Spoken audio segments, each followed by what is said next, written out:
Antilia case में ATS ने सचिन वाजे की नई वॉल्वो कार को बरामद किया है। आपको बता दें कि दमन से वाजे की इस कार को बरामद किया गया है। ये बड़ी खबर इस वक्त आ रही है और ऐसा नहीं है कि कोई पहली कार है, इससे पहले भी लग्जरी गाड़ियों का एक सिलसिला आप समझ लीजिए, जो इससे पहले एक के बाद एक नए नाम सामने आए थे और अब दमन से एक वॉल्वो कार बरामद हुई है। इससे पहले भी कार्स बरामद होने का जो ये सिलसिला रहा है वो इन्वेस्टिगेशन में एक अहम सबूत इसलिए भी क्योंकि वहां पर सचिन वाजे की मौजूदगी होना, उस गाड़ी के मनसूख हिरेन से तार जुड़ना, ये तमाम बातें ऐसी हैं जो एनआईए के इन्वेस्टिगेशन के दायरे में इस वक्त हैं। पंकज उपाध्याय जुड़ गए हैं और जानकारी के साथ। पंकज, दमन से वॉल्वो कार ये बरामद हुई है, क्या और डिटेल्स इसके बारे में मिल रही है? किस तरह का कनेक्शन इन्वेस्टिगेटिव एजेंसी जोड़कर देख रही है? मीनाक्षी, ये बड़ी खबर है। दमन इलाके से इस वॉल्वो एसयूवी को जब्त किया गया है। महाराष्ट्र एटीएस की ये बड़ी कार्रवाई रही है और इसमें दिलचस्प बात यह है कि महाराष्ट्र एटीएस की और एनआईए की दोनों की नजर इस गाड़ी पर थी। आपने सही कहा कि कई गाड़ियां एनआईए ने पहले ही जब्त कर ली हैं। करीब 5 गाड़ियां हैं जो एनआईए ऑफिस में हैं, जिनको जब्त किया जा चुका है। फोरेंसिक एनालिसिस भी हो गया है और इसके साथ साथ एनआईए ने कहा था कि उसकी नजर 2 और गाड़ियों पर है। तो 2 वो जो गाड़ियां थी उनमें से क्या ये वॉल्वो गाड़ी एक है? किस तरीके से इस वॉल्वो गाड़ी का इस्तेमाल किया गया था, इस पर अभी एनआईए ने या एटीएस ने ज्यादा जानकारी नहीं दी है। लेकिन ये बात तो सच है, 5 और 2 मिलाकर 7 गाड़ियां, और अगर ये उनमें से नहीं है तो 8 गाड़ियां हो गई। ये भी बताया जा रहा है सचिन वजे के करीबी पार्टनर की भी ये गाड़ी थी। सचिन वजे खुद इस्तेमाल करते थे, उनका पार्टनर इस्तेमाल किया जाता था। इस पूरे प्रकरण में इस गाड़ी का क्या महत्व है, दमन में आखिर क्यों मिली है? हालांकि ये बात साफ हो गई है जब सस्पेंडेड एपीआई सचिन वजे की इन्वेस्टिगेशन हो रही थी, तब इस वॉल्वो गाड़ी का जिक्र आया था, जिसके बाद रेड करी गई। जैसा कि मैंने पहले बताया, एनआईए और एटीएस दोनों की निगाह इस पर थी। लगता है बहुत महत्वपूर्ण कड़ी हो सकती है गाड़ी, लेकिन किस तरीके से इस्तेमाल किया गया ये खबर आनी बाहर अभी बाकी है। ठीक है पंकज, आपके पास मैं लौट रही हूं आगे, लेकिन महाराष्ट्र में अब बात करते हैं वसूली कांड की जो तस्वीरें सामने आई, जिस पर जबरदस्त राजनीति भी हुई। उसके बाद अब धमकी का भी एक नया एंगल इस पूरे मामले में जुड़ गया है।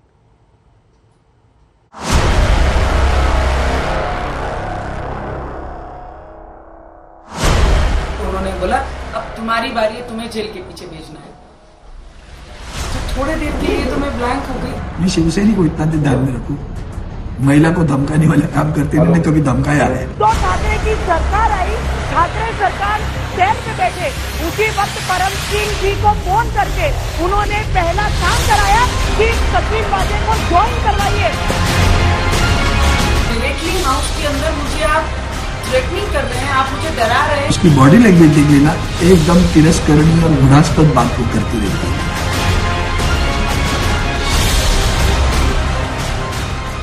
पहले तो मुझे बहुत सारे चिट्ठी आए हैं उनके तरफ से कि आपका जो चेहरे के ऊपर घमंड है उसके ऊपर तेजाब फेंक देंगे, कहीं घूमने के लायक का नहीं रहोगे। लेकिन ये अच्छी तरह से बात नहीं कर रही है, ये ठीक नहीं है, इतना ही बताऊंगा। ये काम हम नहीं करते हैं।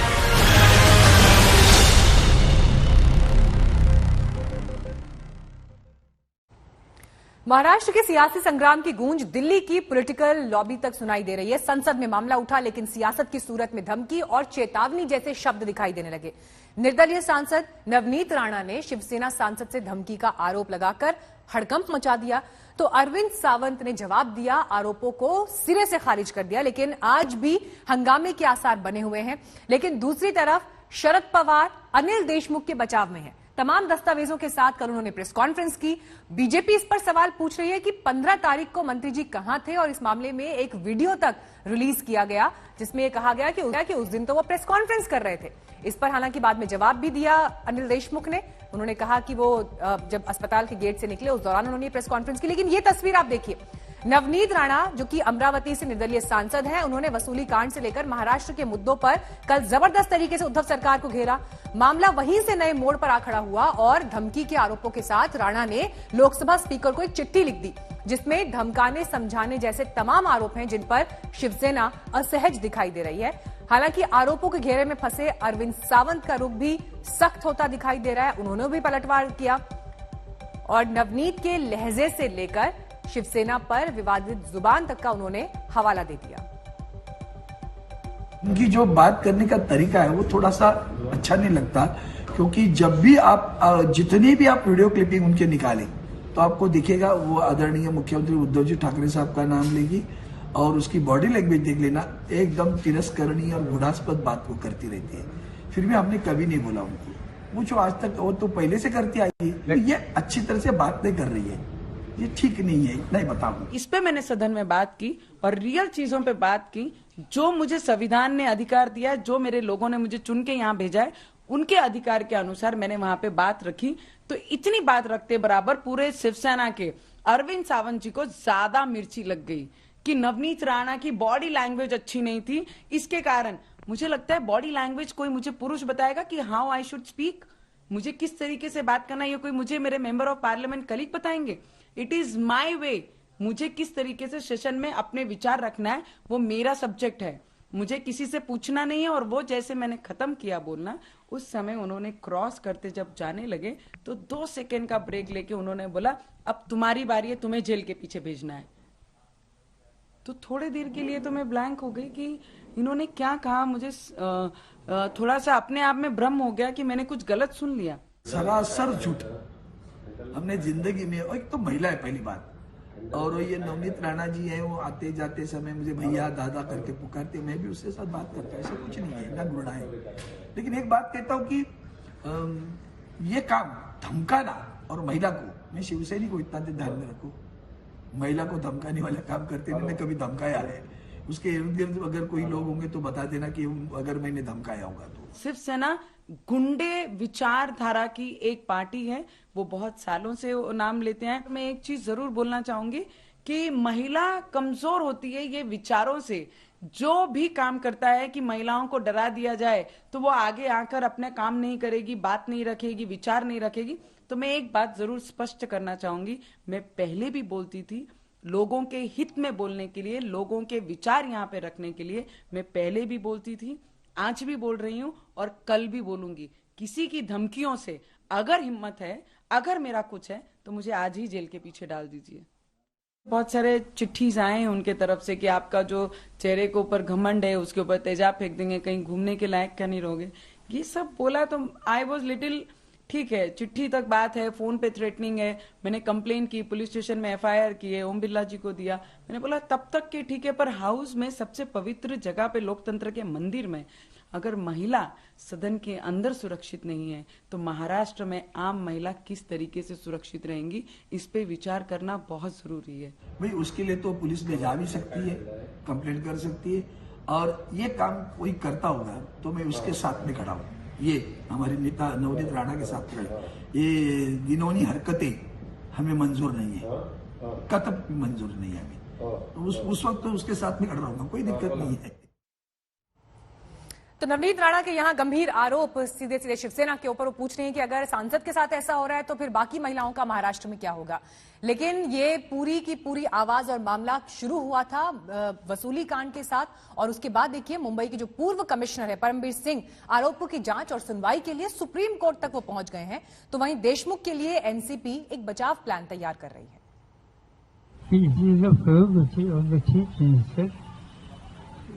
इन्वेस्टिगेट करना तो इन्वेस्टिगेट करो, कुछ एक्शन लेना है या कुछ एक्शन ले लो, जो कुछ करना है वो कर सकते हैं, ये मेरा काम नहीं। ये साफ हो गई कि जिस समय में ये एलिगेशन किया था वो फिर अनिल देशमुख हॉस्पिटलाइज थे। ये बात साफ होने के बाद ऐसे जो कुछ डिमांड है, इस डिमांड को कोई ताकत नहीं रही। एक मंत्री महीने का 100 करोड़ रुपए वसूलने की योजना बनाता है, बताता है, तो ये जो है, ये स्थिति महाराष्ट्र का इतना लो पॉलिटिक्स कभी नहीं हुआ है। और ये कहते हैं शरद पवार भी, शिवसेना भी और कांग्रेस भी कह रही है कि इस सरकार को कोई खतरा नहीं है। सरकार को खतरा नहीं है ऐसा वो कह रहे हैं, पर सरकार से महाराष्ट्र को खतरा है, ये मुद्दा है। चलिए, महिला सांसद नवनीत राणा ने शिवसेना सांसद अरविंद सावंत पर खुद को धमकी देने का आरोप लगाया। लोकसभा स्पीकर ओम बिरला को लिखी चिट्ठी में नवनीत राणा ने कहा कि संसद में उनके बयान को लेकर धमकी दी गई। निलंबित API सचिन वाजे के मामले को लेकर नवनीत राणा ने लोकसभा में महाराष्ट्र के मुख्यमंत्री उद्धव ठाकरे पर निशाना साधा था।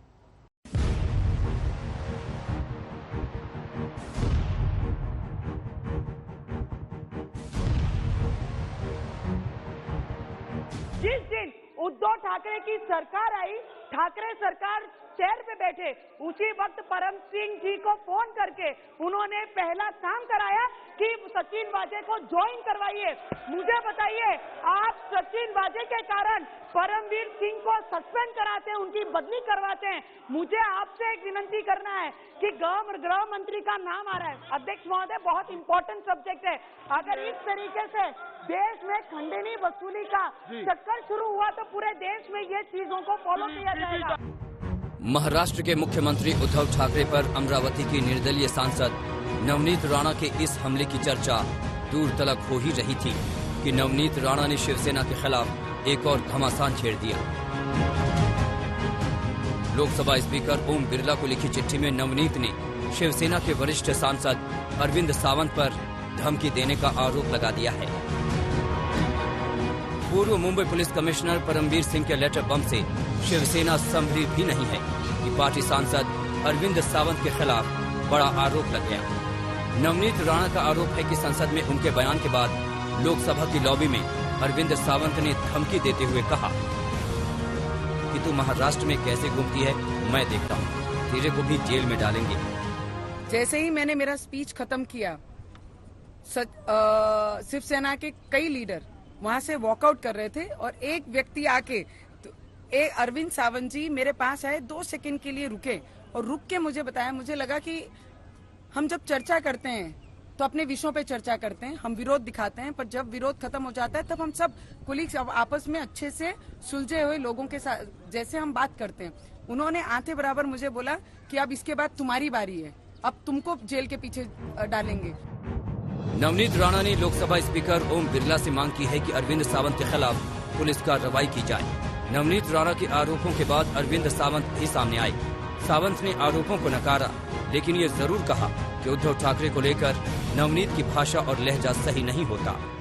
ये काम धमकाना और महिला को, मैं शिवसेना को इतना ध्यान में रखूं, महिला को धमकाने वाले काम करते मैंने कभी धमकाया है। उसके इर्द गिर्द अगर कोई लोग होंगे तो बता देना कि अगर मैंने धमकाया होगा तो। रही बात उनकी जो बात करने का तरीका है वो थोड़ा सा अच्छा नहीं लगता, क्योंकि जब भी आप जितनी भी आप वीडियो क्लिपिंग उनके निकालें तो आपको दिखेगा वो आदरणीय मुख्यमंत्री उद्धव जी ठाकरे साहब का नाम लेगी और उसकी बॉडी लैंग्वेज देख लेना, एकदम तिरस्करणीय और घृणास्पद बात वो करती रहती है। फिर भी हमने कभी नहीं बोला उनको। अरविंद सावंत खुद को पाक साफ बता रहे हैं, जबकि नवनीत राणा की चिट्ठी में आरोप ये भी है कि उन्हें फोन पर और शिवसेना के लेटर हेड पर चेहरे पर तेजाब डालने और जान से मारने की धमकियां पहले भी मिली हैं। एंटिलिया केस के बाद से बनी परिस्थितियों में महाराष्ट्र की अघाड़ी सरकार को घेर रही बीजेपी के पास अब नवनीत राणा का मुद्दा भी आ गया है। लोकसभा में बयान पर सांसद को किसी दूसरे सांसद से कथित धमकी का ये शायद पहला मामला होगा। नवनीत राणा ने खुद को मिली कथित धमकी को देश की महिलाओं का अपमान भी कहा है, लिहाजा मामला आगे और भी तूल पकड़ सकता है। दिल्ली से हिमांशु मिश्रा के साथ आज तक ब्यूरो। एंटिलिया केस अब 100 करोड़ के वसूली कांड तक आ पहुंचा है, लेकिन आरोपों के घेरे में आए महाराष्ट्र के गृह मंत्री अनिल देशमुख के सामने उनके पार्टी चीफ शरद पवार दीवार बनकर खड़े हो गए हैं। पवार ने साफ कर दिया कि देशमुख के इस्तीफे की मांग में दम नहीं। उन्होंने उल्टे आरोप लगाने वाले पूर्व पुलिस कमिश्नर परमवीर सिंह पर ही सवाल उठा दिए।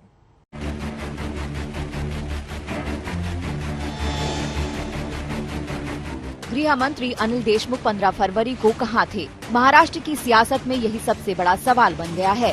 दावों के मुताबिक देशमुख एक ही तारीख और एक ही वक्त पर 2 अलग अलग जगहों पर थे, लेकिन ये मुमकिन नहीं, लिहाजा कोई एक दावा तो गलत है। परमवीर सिंह ने दावा किया था कि मिड फरवरी में सचिन वाजे को अनिल देशमुख ने मुंबई के बंगले में बुलाया था और इसी मीटिंग में 100 करोड़ रुपए महीने वसूलने का टारगेट दिया गया था और ये बात वाजे ने खुद परमवीर को बताई थी। लेकिन शरद पवार ने दावा किया कि अनिल देशमुख 5 फरवरी से 15 फरवरी तक कोरोना की वजह से नागपुर के अस्पताल में भर्ती थे। फिर 27 फरवरी तक वो होम क्वारंटीन थे। जब वो नागपुर में थे तो मुंबई मीटिंग में कैसे हो सकते थे? शरद पवार ने नागपुर के उस एलेक्सिस हॉस्पिटल का सर्टिफिकेट दिखाया, डिस्चार्ज समरी दिखाई, जिसमें अनिल देशमुख के कोरोना संक्रमित होने की बात है और 15 फरवरी को अस्पताल से छुट्टी मिलने की बात है। There is a clear-cut information, there is a record that Mr. Deshmukh was hospitalized and it is also certified by hospital. Secondly, he was discharged on 15th of February and advised from 15th February to 27th February for house quarantine. ये बात सच है कि अनिल देशमुख को corona हुआ था। वो नागपुर के अस्पताल में भी भर्ती थे, लेकिन 15 फरवरी के बाद वो किसी से नहीं मिले। इस दावे पर सवाल है, क्योंकि 15 फरवरी का उनका एक वीडियो आया है। वो आराम से बैठकर प्रेस कॉन्फ्रेंस कर रहे थे, अलग अलग मुद्दों पर मीडिया के सवालों के जवाब दे रहे थे। त्या सेलिब्रिटीच्या ट्विटच्या बाबतीत माझ्या वक्तव्याचा विपर्यास केला गेला। देशमुख की यही प्रेस कॉन्फ्रेंस बीजेपी का सबसे बड़ा हथियार है और पवार के दावों पर सबसे बड़ा वार भी। बीजेपी ने फरवरी वाली प्रेस कॉन्फ्रेंस के साथ साथ फरवरी की ही कुछ खबरें और अनिल देशमुख के ट्वीट दिखाए, जिसमें अलग अलग लोगों से उनके मिलने की बात है। सवाल ये था कि अगर अनिल देशमुख फरवरी में अस्पताल में थे और उसके बाद होम क्वारंटीन थे, तो कैसे लोगों से मिल रहे थे, कैसे प्रेस कॉन्फ्रेंस कर रहे थे। पवार के पास कोई जवाब नहीं था, तो सफाई देने खुद अनिल देशमुख सामने आए। कोविड झाल्यामुळे मी नागपूरच्या अलेक्सिस हॉस्पिटलला 5 फेब्रुवारी ते 15 फेब्रुवारीच्या दरम्यान त्या हॉस्पिटलमध्ये ऍडमिट होतो। 15 फरवरीला माझा त्या हॉस्पिटलमधून डिस्चार्ज झाला। डिस्चार्ज होत असताना मी हॉस्पिटलच्या बाहेर पडत असताना हॉस्पिटलच्या गेटवर अनेक पत्रकार त्या ठिकाणी उभे होते। त्यांना काही मला प्रश्न विचारायचे होते आणि काही पत्रकारांचे उत्तर देऊन लगेच गाडीत बसून होम क्वारंटाईन झालो। ते 15 फेब्रुवारी ते 27 फेब्रुवारीपर्यंत मी होम क्वारंटाईन होतो आणि 28 फेब्रुवारीला मी घराच्या बाहेर पहिल्यांदा। पूर्व सीएम देवेश फडणवीस देशमुख पर नया दावा लेकर आए। उनके मुताबिक पवार को इस मामले पर ठीक से जानकारी नहीं दी गई, क्योंकि परमबीर सिंह ने अपनी चिट्ठी में एसीपी संजय पाटिल से जिस चैट का जिक्र किया था, उस चैट में ही बताया गया था कि सचिन वाजे के साथ अनिल देशमुख की मीटिंग की तारीख फरवरी के आखिर में हुई थी। यानी इस बात का कोई मतलब नहीं है कि अनिल देशमुख 5 फरवरी से 15 फरवरी तक अस्पताल में थे या फिर 16 फरवरी से 27 फरवरी तक होम क्वारंटीन थे। इस बीच परमबीर सिंह अपने दावों की जांच की मांग लेकर सुप्रीम कोर्ट भी पहुंच गए हैं। उन्हें डर है कि वक्त बीतने के साथ सबूत नष्ट किए जा सकते हैं।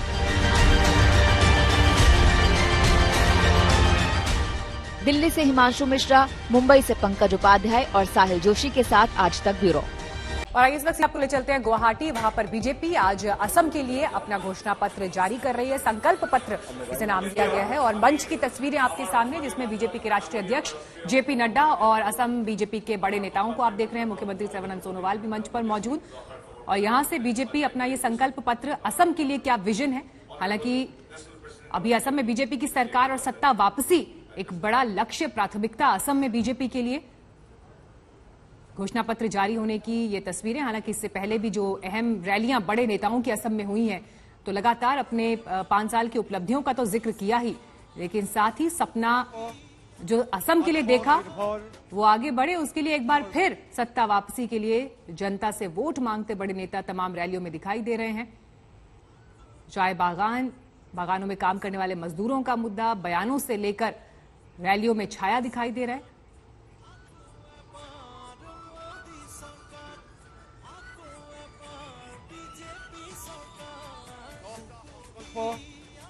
आत्मनिर्भर অসমৰ বাবে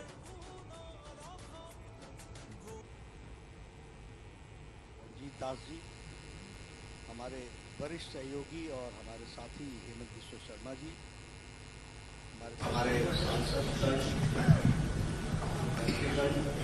और हमारे मीडिया के वरिष्ठ साथी, इलेक्ट्रॉनिक मीडिया और प्रिंट मीडिया के हमारे साथी, मेरा ये सौभाग्य है कि मुझे आज संकल्प पत्र आप सबके सामने आने वाले समय में भारतीय जनता पार्टी एनडीए की सरकार जिन बातों के लिए कमिटेड है, उसको आपके सामने प्रस्तुत करने का सौभाग्य मिला है। और उस संकल्प पत्र के माध्यम से आगे हम किस तरीके से बढ़ेंगे, इसकी एक रूपरेखा आपके सामने रखने को मिली है। सबसे पहले तो मैं कहना चाहूं, जिन बातों के लिए कमिटेड है उसको आपके सामने प्रस्तुत करने का सौभाग्य मिला है और उस संकल्प पत्र के माध्यम से आगे हम किस तरीके से बढ़ेंगे इसकी एक रूपरेखा आपके सामने रखने को मिली है। सबसे पहले तो मैं कहना चाहूंगा कि असम प्रदेश जो आज से 5 वर्ष पूर्व एक तरीके से स्थूल पड़ गया था और स्थूल के साथ साथ समस्याओं का निराकरण की न इच्छा शक्ति थी न निराकरण करने की ताकत थी। ऐसे में समस्याओं का जमावड़ा बढ़ा हुआ था। उन समस्याओं के समाधान को गति देने का काम पिछले 5 साल में हमारी एनडीए की गवर्नमेंट सर्बानंद सोनोवाल जी के नेतृत्व में हम सब ने किया है और एक तरीके से एक अथक प्रयास, tirelessly working under the dynamic leadership of Prime Minister Modi, supported by him and also supported by the Home Minister Amit Shah and being implemented by Sarvanand Sonowal ji, Hemant Biswa Sharma ji and Ranjit Das ji at the grassroots level. We have been able to give a push to the inclusive development of Assam as a whole. सामूहिकता में विकास हो, इसके प्रति एक उत्थान, एक उछाल लेने का प्रयास पिछले 5 सालों में हुआ है और वो इंक्लूसिव डेवलपमेंट हुआ है। जड़ मूल से पड़ी हुई समस्याओं का निवारण से लेकर और उन समस्याओं के समाधान की तरफ बढ़ने की योजना और उसके साथ साथ नए आयामों का ओपनिंग अप, यह भी पिछले 5 साल की सरकार में हुआ है। जब हम कहते हैं कि वी आर वर्किंग टायरलेसली, तो हमारा उद्देश्य रहा जाति, माटी और बेटी, इन सबको स्ट्रेंथन करने का रहा और इसके साथ साथ संस्कृति की रक्षा, असम प्रदेश की सुरक्षा और समृद्धि, इसके प्रति हमारी कमिटमेंट रही है और उसको लेकर के हम आगे बढ़े हैं। Now I can say that at this point of time we have gained momentum of development. एक विकास का मोमेंटम, एक गति आई है and now we are stand for a big leap. एक लंबी उछाल लेने की ताकत रखते हुए एक आकांक्षाओं के साथ हम अगले 5 साल को देखते हैं। This is the difference. जड़मूल स्थूल अवस्था से बढ़ते हुए गतिवान असम और गतिवान असम से बढ़ते हुए एक नई उछाल लेता हुआ आगे को मोमेंटम के साथ बढ़ने वाला and committed for a long leap, big leap, इसके लिए हम तैयार हुए हैं और इसीलिए आकांक्षी योजनाओं के साथ साथ अपने आप को बढ़ाने के लिए हम लोगों ने कोशिश की है कि हम पूरी ताकत के साथ आगे बढ़े और हमने अपनी बातों को 10 कमिटमेंट्स के साथ, संकल्प के साथ आप सबके सामने रखने का तय किया है। There are many issues, as I said that the development has been inclusive and will remain inclusive, लेकिन उसके साथ साथ हमने कुछ 10 कमिटमेंट्स के माध्यम से हम किस दृष्टि से और किस दिशा के साथ बढ़ेंगे वह आपके सामने मैं रखना चाहता हूं। सबसे पहला कमिटमेंट है मिशन ब्रह्मपुत्र। फ्लड जो यहां की एक समस्या बनी हुई है, उसको नए नए तरीके से रोकने का प्रयास होगा और उसको साइंटिफिक तरीके से how we can see to it कि जो फ्लड की त्रासदी होती है उससे हम असम की जनता को बचा सकें और वो विकास की एक नई कहानी लेके। इसलिए इस पर हम बड़े पैमाने पर जाने का प्रयास करेंगे।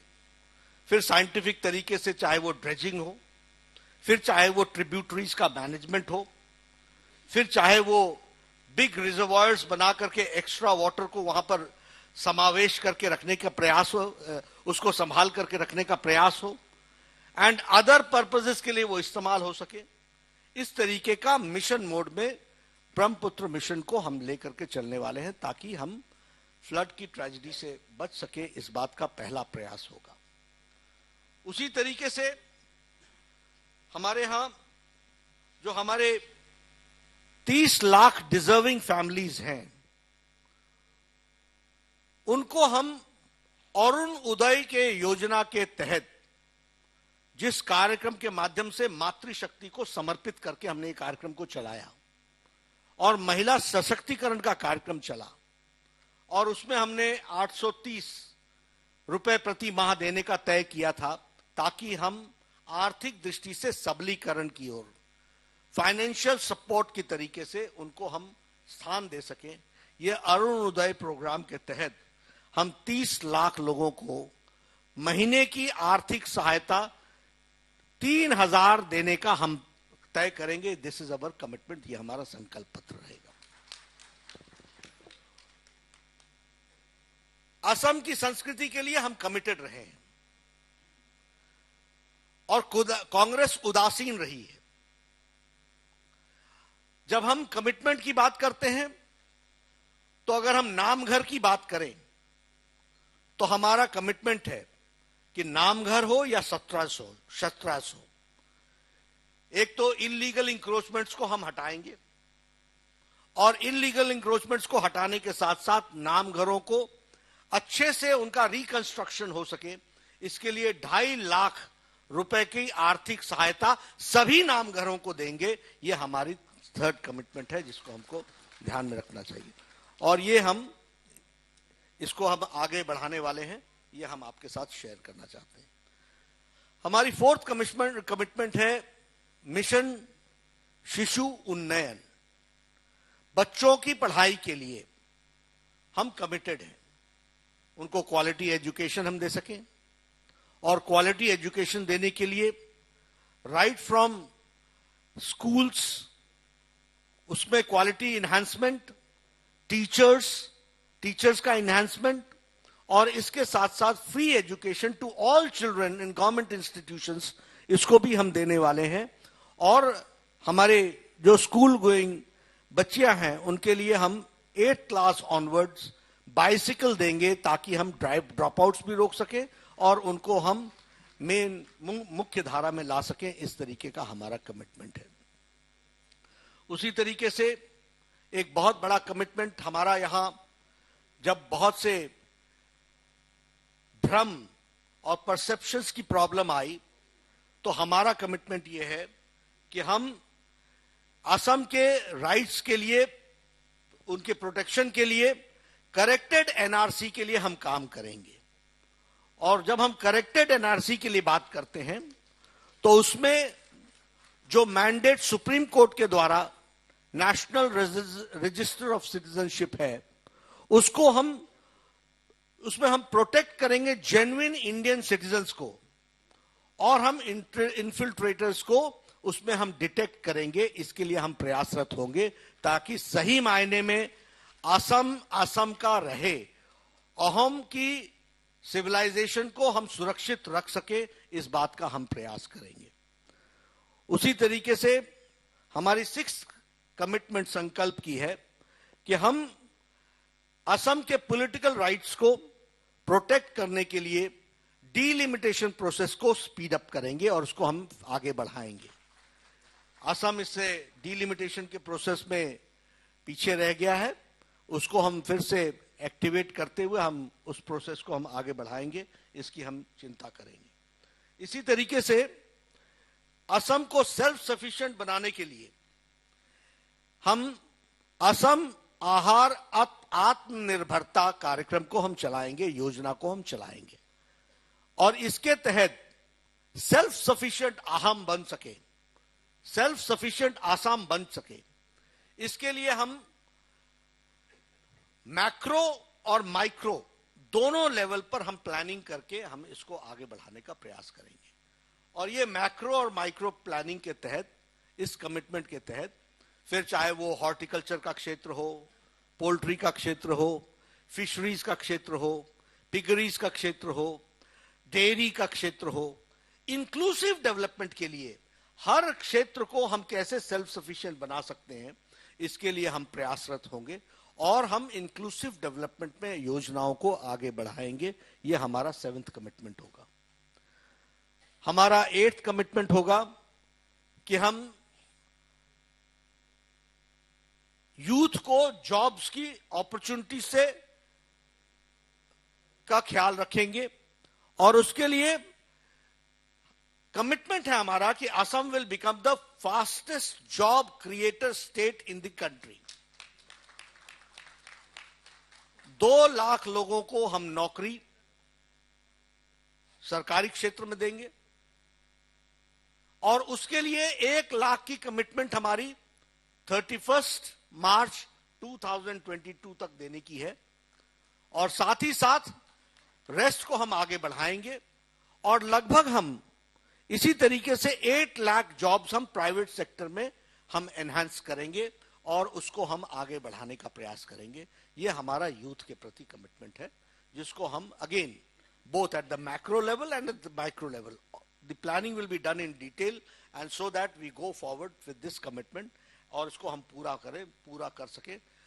2 लाख लोगों को सरकारी क्षेत्र में नौकरी 1 साल के अंदर 30 मार्च 2022 तक 1 लाख लोगों को नौकरी दे दी जाएगी और साथ ही साथ प्राइवेट क्षेत्र में, निजी क्षेत्र में 8 लाख नौकरियों की व्यवस्था की जाएगी, उसके प्रावधान किए जाएंगे, उसकी व्यवस्था की जाएगी। इस तरीके का हम व्यवस्था करने वाले हैं। एक बहुत बड़ी महत्वाकांक्षी योजना युवाओं के लिए हम लोगों ने ली है, वो है एंटरप्रेन्योर्स को, उद्यमियों को बढ़ावा देना और उद्यमियों को बढ़ावा देने के लिए वातावरण बनाना और वातावरण के साथ साथ उनको आर्थिक सहूलियत दे करके उनको सबलीकरण करना, उनको स्ट्रेंथन करना, उनको खड़ा करना, यह हमारा उद्देश्य होगा। और इसलिए entrepreneurs will be supported by Swami Vivekananda Assam youth employment योजना और इसमें लगभग 2 लाख लोगों को सपोर्ट किया जाएगा, जिससे इस स्कीम के तहत नेक्स्ट 5 इयर्स में हम 10 लाख लोगों को 2 lakh people youth in every year so that 10 lakh people in 5 years we are able to strengthen them और उनको एंटरप्रेन्योर्स के रूप में हम एस्टैब्लिश कर सकें। यह हमारा काम होगा जिसको हम करने वाले हैं। एक हमारा कमिटमेंट और है, that is the 10th commitment और वो हमारा संकल्प है कि हम लैंडलेस को, हम ऑल सिटीजन्स को हम एम्पावर करेंगे लैंड राइट्स के साथ, ताकि हम उनको पट्टा दे करके उनको हम डेवलपमेंट कर सकें और उसके साथ साथ लैंडलेस को, जो हमारे इंडियन सिटीजन्स हैं, उनको हम जमीन का पट्टा मलकियत दे सकें, उनको हम मलकियत के राइट्स दे सकें। ये काम हम करने वाले हैं और उसको हम आगे बढ़ाएंगे।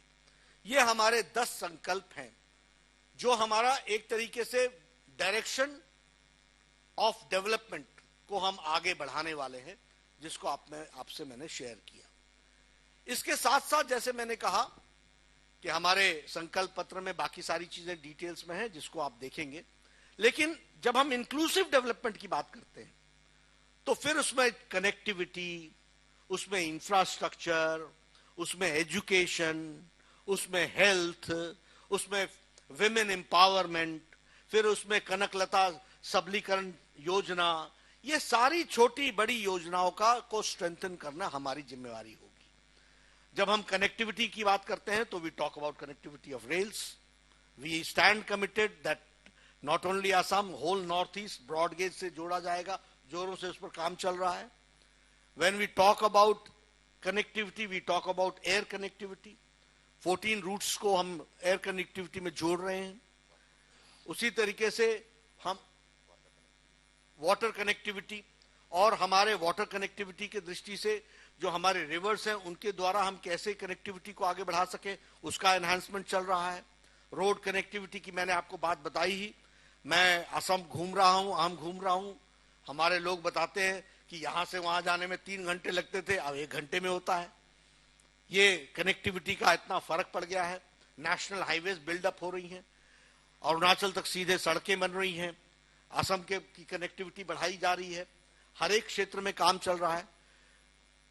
5 इयर्स में 6 ब्रिजेस बहुत बड़ी कनेक्टिविटी का काम हुआ है, इसी को हम और आगे बढ़ाने वाले हैं। तो कनेक्टिविटी का विषय हो, एजुकेशन का विषय हो, हेल्थ का विषय हो। हेल्थ में पिछले 5 साल में I am happy to share as being the former health minister and by the support of prime minister Modi, all India institute of medical sciences तो दिया ही, 6 new medical colleges and 5 super specialty blocks have been given.